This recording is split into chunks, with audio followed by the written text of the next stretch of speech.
بعضې پکې داسې خبرې کوي وایي بې حیایي ډېره شوې وه نو دا د رب پکړ دی. داسې مه وایئ، سوال درته کومه که بې حیایي هلته ډېره ده نو منګه کم د تقوا انتها ته رسېدلي زمونږ سال دی. ولې موږ تکبیر اولا سره مونځ کړی دی څه؟ ولې موږ دا خپل زړه د بل مسلمان د بغض نه پاک ساتلی دی څه؟ ولې موږ د دې خپل سترګو حفاظت کړی دی څه؟ د لاسونو حفاظت هم کړی دی څه؟ غلبیل لوټي ته وایي تا کې دوه سوري دي. بشرانو به ویل زه نه پوهېدم یو ګوته چې داسې بل ته نیسي دا څلور وایي ځان ته راځي.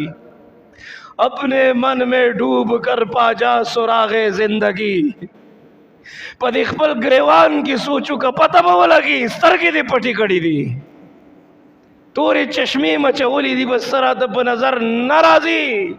اپنے لیے جیتے ہو اوروں کے لیے جینا سیکھ، پھولوں پہ چلنے والے ذرا کانٹوں پہ چلنا سیکھ. دا آغی معاشری مطالعہ کئی سیماغم فی وجوہہم من اثر السجود، دا شپے بے سجدے کولے دا ورزی با دا غوی پا سجدوں کے دا غوی پا تندی و مخ کے دا شپے دا سجدوں اثرات خکارے دل. رحماء بینہم یو بل سر بے مینا کولا، اشداء علی الکفار او که سختو نو کافر دا پارا سختو، دا جہاد پا میدان کی سختو، پا احد تبوک بدر کی سختو کنا.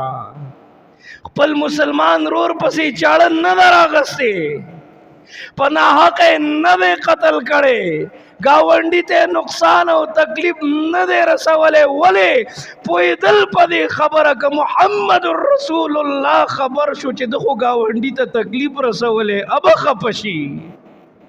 نن منگ ندا خبر ای رشوی دا چی زمانگ پیغمبر بخپشی، زمانگ پیغمبر بخپشی، زمانگ اللہ بخپشی، زمانگ اللہ او چی کل پیغمبر خپشی کل اللہ خپشی بیاد رحم فیصلیم نرازی.